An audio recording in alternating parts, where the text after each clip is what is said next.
आप देख रहे हैं BHBC न्यूज। वो सब अवेयरनेस सरकार की बखूबी रही और सरकार ने घर घर उस अवेयरनेस को पहुंचाया। और राहुल गांधी को कभी पूरा देश कभी कोई सीरियस नहीं लेता। देश ने हमारे प्रधानमंत्री जी का साथ दिया और वो साथ की वजह से ही आज पूरे देश के लोगों ने कोरोना महामारी के दौरान अपने कंधों पे जिम्मेदारी ली, सामाजिक लोगों ने, और वो जिम्मेदारी बखूबी निभाई।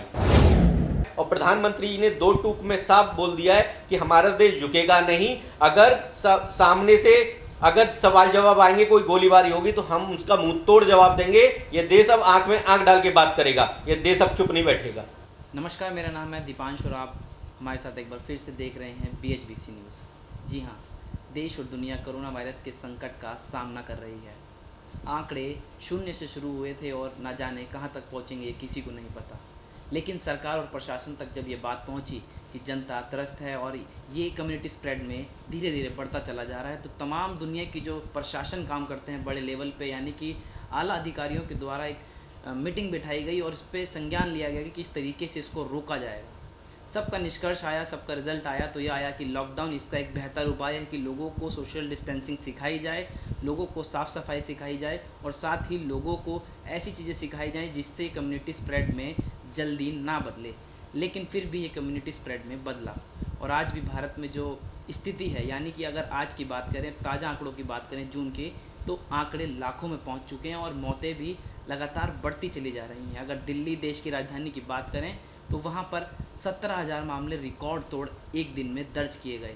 ये ऐसा दूसरा दिन था जब 15,000 से ऊपर मामले आते हैं तो सरकार भी हरकत में आ जाती है। और साथ ही जब दिल्ली में केंद्र सरकार पूरे तरीके से बैठती है, पूरे तरीके से मीटिंग होती है केंद्र की, तो उसको भी ये चिंता का विषय बन जाता है कि किस तरीके से इसको और अच्छे तरीके से काबू करना है। लेकिन फिर भी समाज को जब समाज सेवियों की ज़रूरत थी इस कोरोना संकट के काल में, तो समाज सेवी बाहर निकल कर आए और असल में लोगों के साथ जुड़े और अभी भी जुड़े हुए हैं। किस तरीके का उनका अनुभव था, किस तरीके का आगे अनुभव होने वाला है और क्या क्या चीज़ें नई सीखी, क्योंकि ऐसा संकट ना किसी ने सोचा था और भगवान ना करे ऐसा संकट कभी दोबारा किसी के सामने खड़ा हो। सदी का सबसे बड़ा संकट है, सदी की सबसे बड़ी महामारी है। इसलिए इस वक्त हमारे साथ एक खास शख्सियत मौजूद हैं, विनय चौधरी जी, जो खुद दिल्ली भाजपा युवा मोर्चा के प्रवक्ता भी हैं। विनय जी, स्वागत है आपका। विनय जी, बात अगर लॉकडाउन की कहानी से शुरू करी जाए, आप प्रवक्ता भी हैं दिल्ली भाजपा युवा मोर्चा के और साथ ही एक सोशल इंजीनियर भी हैं, यानी कि सोशल एक्टिविस्ट भी हैं कि आपको जनता के साथ जुड़ने का काम करना ही है। जनता कर्फ्यू से अगर स्टार्ट करें, बात 22 मार्च की थी। किसी ने नहीं सोचा था कि इतना बड़ा संकट पैदा हो जाएगा और इतनी बड़ी स्थिति खड़ी हो जाएगी लोगों के सामने। क्या चीज़ें थी जो आप लोगों का मनोबल बढ़ा रही थी पहले दिन से? देखो, सबसे पहले तो हम बोले हैं कि जो कोरोना महामारी जो पूरे देश के अंदर आई, एवं पूरे विश्व के अंदर आई, जिसने पूरे विश्व को झकझोर दिया जी, और इस कदर सबकी हालत ख़राब हो गई कि लोग डर रहे थे, उनका ये डर हो गया था, हम लोग घर से बाहर नहीं जा पा रहे थे। लेकिन सबसे बड़ी बात ये थी कि हमारे देश का जो प्रतिनिधित्व कर रहे थे, जो नेतृत्व कर रहे थे, वो यशस्वी प्रधानमंत्री नरेंद्र मोदी जी, उनके आह्वान पे आपने देखा होगा पूरे देश में जिस तरीके से कंट्रोल किया गया, वो अपने आप में एक अद्भुत, मैं कहूँगा उसको कि अद्भुत कंट्रोल था।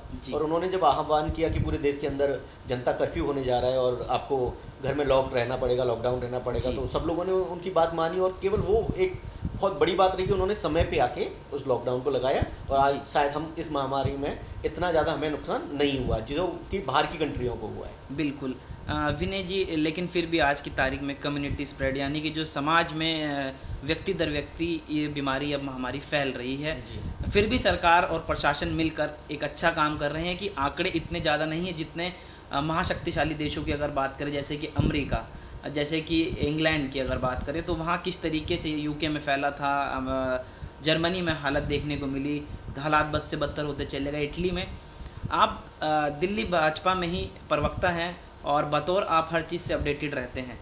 क्या ऐसा नेतृत्व उस समय हो रहा था, क्या ऐसी बातें चल रही थी कि जो इस समय हमारी स्थिति को अभी भी ठीक बनाए हुए है? हालात अच्छे तो नहीं है लेकिन फिर भी ऐसे हैं कि जो समझे जा सकते हैं, इतनी भागा दौड़ी नहीं है। देखो, कहीं भी किसी भी काम में या किसी महामारी में लीडरशिप की एक अलग क्वालिटी होती है। जहाँ लीडरशिप हमारी अच्छी होती है वहाँ ऑटोमेटिक हमारा देश भी अच्छा चलेगा, हमारा राज्य भी, लीडरशिप अच्छी होगी तो राज्य भी अच्छा चलेगा। तो वो लीडरशिप की क्वालिटी थी कि भारत देश को हिंदुस्तान के अंदर जो कोरोना महामारी का जो प्रकोप रहा उसको कंट्रोल हम लोग कर पाए। जी आप देख रहे होंगे केवल मेट्रो सिटी जो दिल्ली और जी, मुंबई, जी। जो कि जिस तरीके से यहाँ आप हर तरह के लोग रहते हैं, बिल्कुल, बहुत हर बड़े कम्युनिटी शहर के हैं, लोग रहते हैं, बिल्कुल। तो वहाँ पे आना स्वाभाविक था कि परेशानी तो आनी थी। जी। और आप देख रहे होंगे उत्तर प्रदेश के अंदर आदरणीय मुख्यमंत्री योगी आदित्यनाथ जी ने बहुत अच्छे ढंग से किया कि वहाँ पे जो इतना बड़ा हमारा प्रदेश होने के बावजूद भी जी। वो महामारी इतनी ना फैली जितनी कि हमारे महाराष्ट्र, दिल्ली और मुंबई के अंदर फैली। बिल्कुल। विनय जी, कंधों पे जिम्मेदारी भी आई आप लोगों की, क्योंकि आप समाज सेवा से बहुत लंबे समय से जुड़े हैं।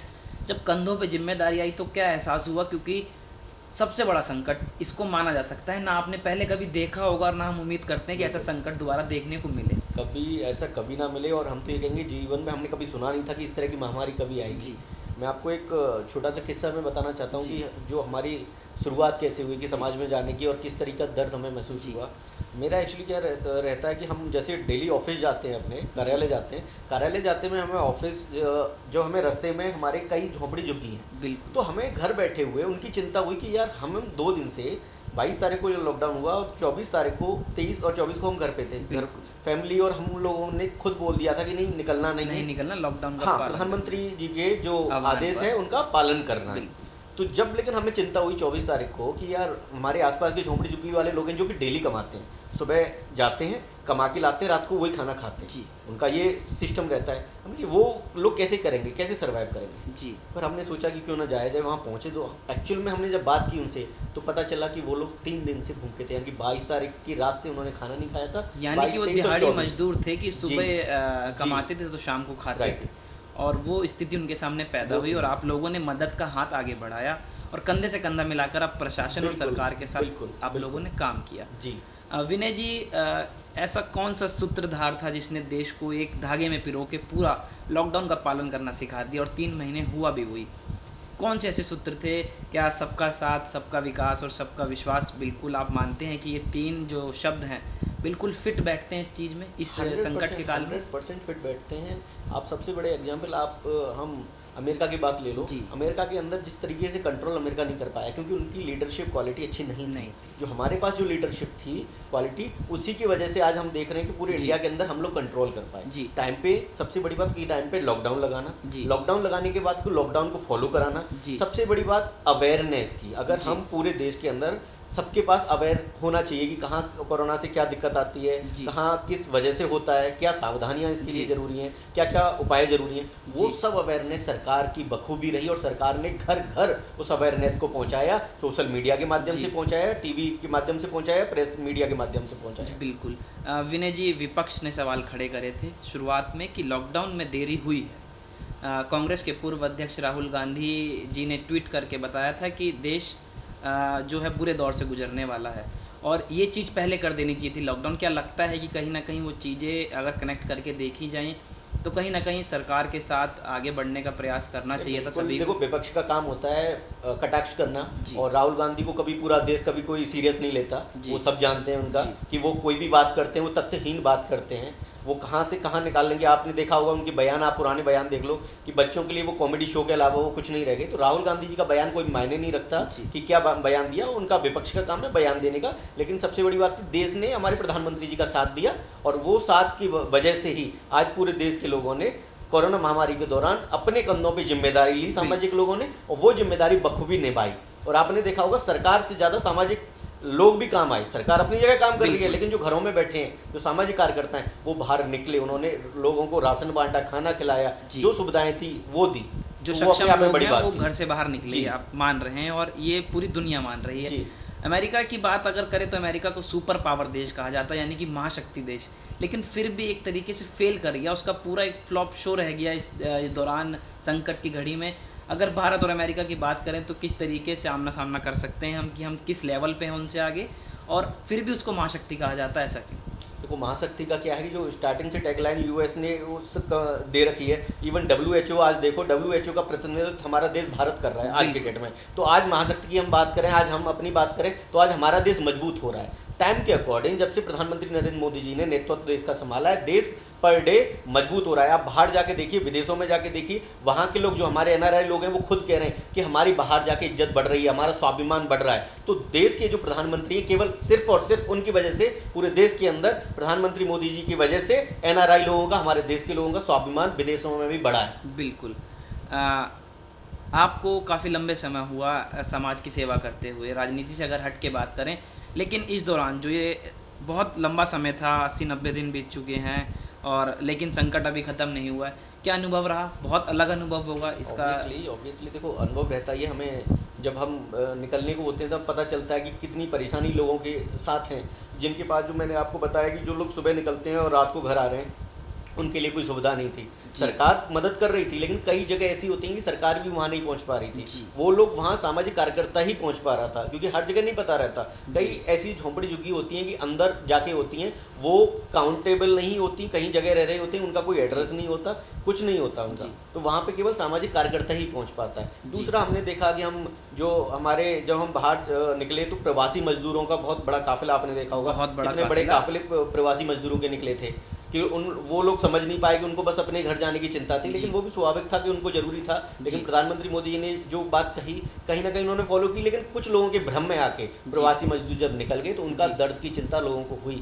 मैं खुद देखा, मैं खुद साक्षी था, मैं खुद गया वहाँ जाके, रास्ते में देखा लोगों के पास पैरों में जूते तक नहीं थे। एक दिन का वाकया था, मैं आपको बताना चाह रहा हूँ, शायद आपने सोशल मीडिया के माध्यम से मेरा देखा होगा, फेसबुक पे मैं खुद था और हमारे एक प्रवासी मजदूर के पास जूते नहीं थे, पैदल चल रहे थे जी। मुझे देखा नहीं गया, मैंने अपने जो जूते थे मैंने उतार के उनको दे दिए थे, वो उनको पहन के जब गए थे, बड़ा सुकून मिला था मुझे कि मैंने कुछ आज भी दिन कुछ अच्छा पाया। मतलब आप मानते हैं कि ये जो समाज सेवा इस दौरान हुई है वो अब तक जीवन पूरे काल में आपकी सबसे अलग समाज सेवा कभी नहीं हुई। कभी हमने सभी सोचा नहीं था कि कभी इस तरह का हमें समय इतना देखना पड़ेगा, इतना खराब समय देखना पड़ेगा, लेकिन मैं सौभाग्यशाली हूँ कि मैं इस समय का साक्षी बना और मैंने लोगों की मदद में कर पाया, इतना ऊपर वाले का आशीर्वाद मेरे ऊपर। विनय जी, मन में कोई डर, क्योंकि समाज सेवा के लिए जब उतरना तो ज़मीन पे ही पड़ता है, स्वाभाविक सी बात है, और लोगों से कनेक्ट होना सबसे बड़ी जिम्मेदारी और कंधों पर सबसे बड़ा बोझ रहता है, लेकिन इस बोझ को आप क्या मानते हैं? बोझ है या प्यार है, आशीर्वाद है?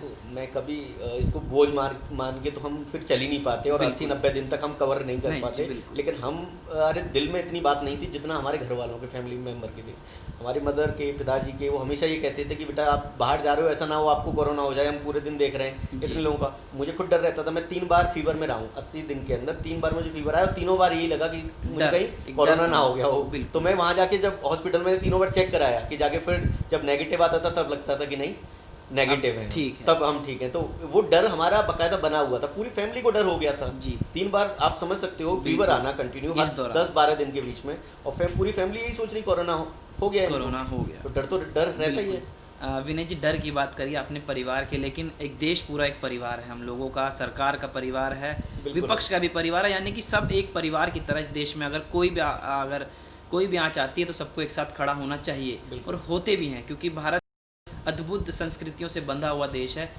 लेकिन अब अर्थव्यवस्था की अगर बात करी जाए, क्योंकि आप एक बिज़नेस को भी लीड करते हैं, आप अलग अलग लोगों को भी देखते हैं, उसमें कर्मचारी भी आपके साथ जुड़े हुए हैं तमाम अलग अलग सेक्टर्स से, high class, middle class, lower middle class और लोअर क्लास।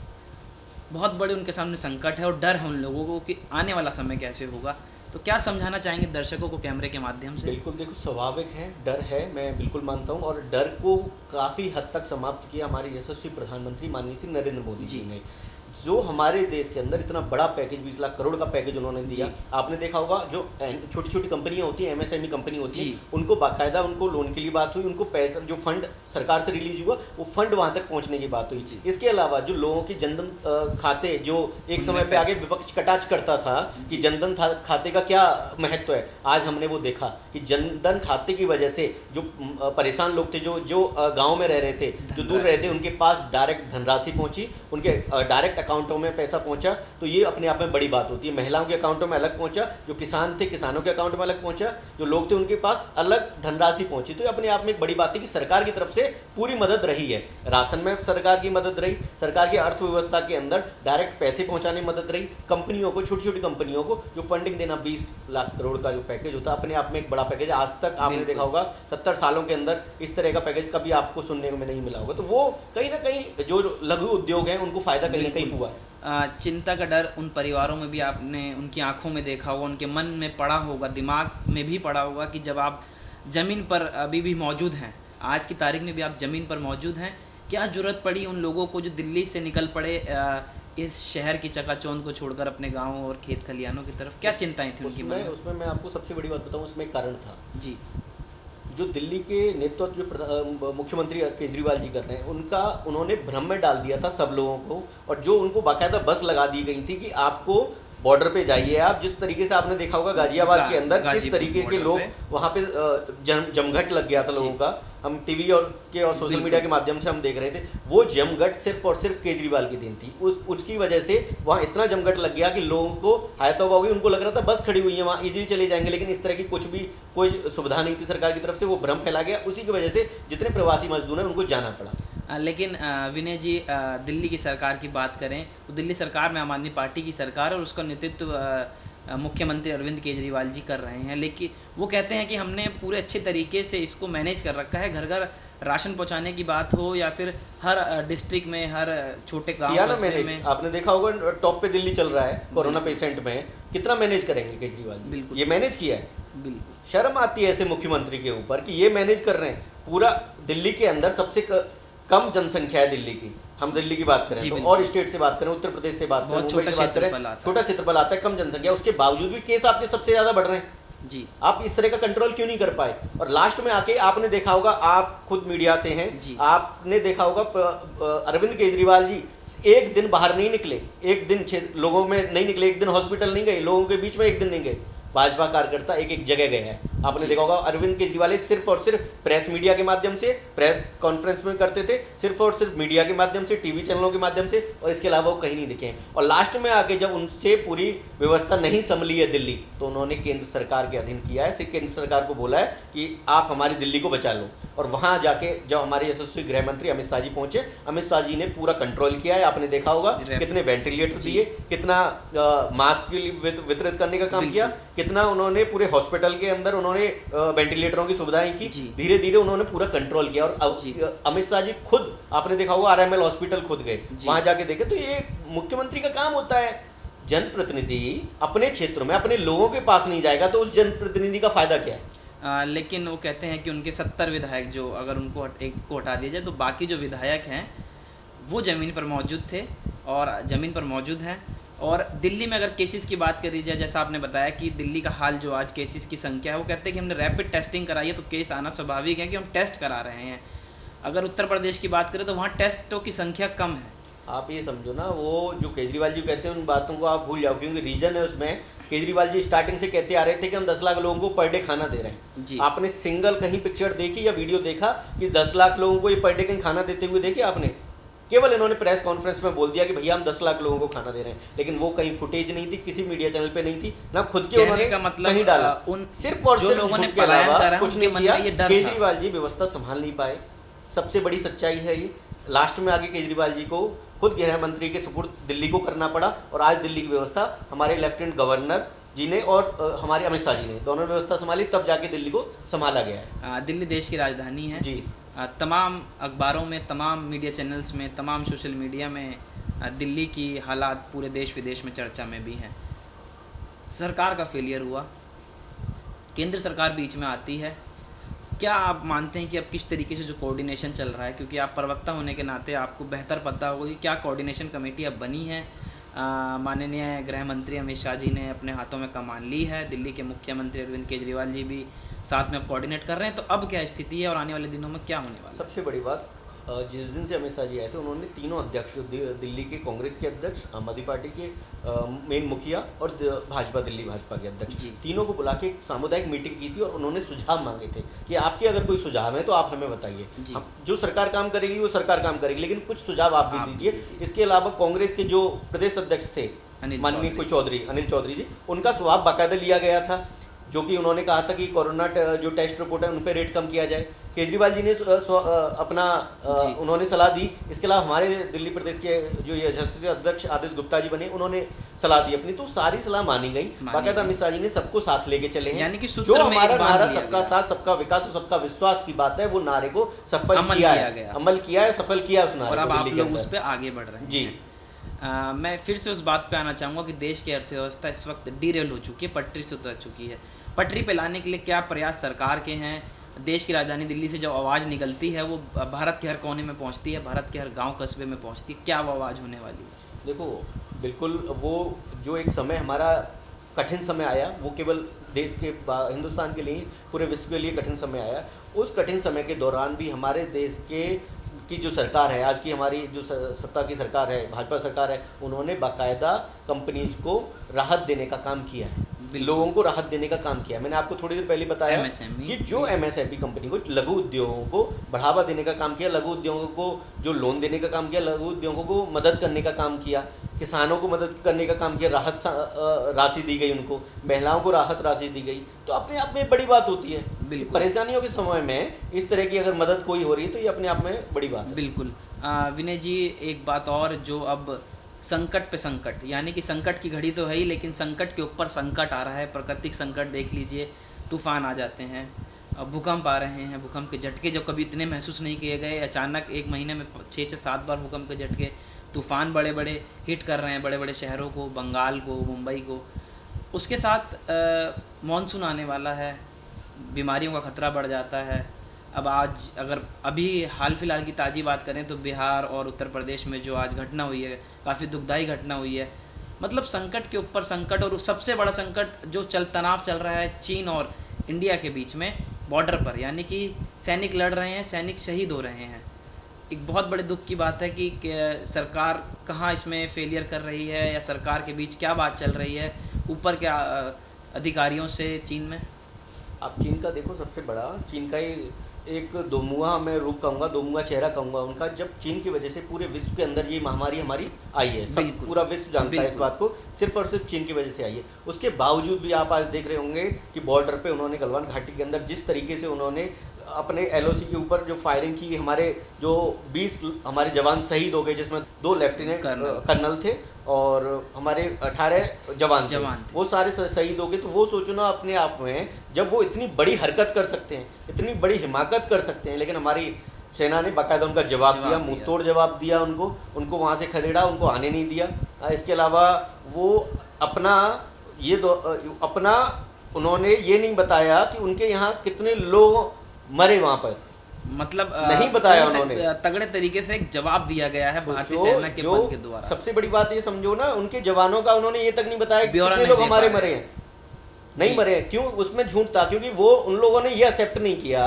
WHO ने साफ तरीके से पूछा था आपसे कि आपके यहाँ कोरोना के अंदर कितने लोगों की मृत्यु हुई है, तो उन्होंने मना कर दिया, गलत आंकड़ा दिया। तो चाइना एक बिल्कुल घटिया कंट्री कहेंगे हम उसको, कि उन्होंने आज तक कभी भी कॉन्स्पिरेंसी, एक साजिश के तहत चाइना इस वक्त पूरे ग्लोबल लेवल पे काम कर रहा है, और इसका मुंहतोड़ जवाब भारतीय सेना दे भी रही है। बिल्कुल देगी, और भारतीय सेना इसलिए देगी, हमारे यशस्वी प्रधानमंत्री उन्होंने साफ बोल दिया है कि देश अब झुकेगा नहीं, आंख में आंख डाल के बात करेगा और आंख में आंख डाल के सवाल जवाब करेगा। विनय जी, गलवान घाटी पे तो चिंता बढ़ी हुई थी और हरकतें हुई चीनी सेना की तरफ से, लेकिन पेंगम में भी आज देखा गया कि कैंप लगाया गया, वहाँ पे भी कुछ हरकतें, सैटेलाइट तस्वीरें आ रही हैं, 4 कैंप, 1 कैंप अलग अलग तरीके से।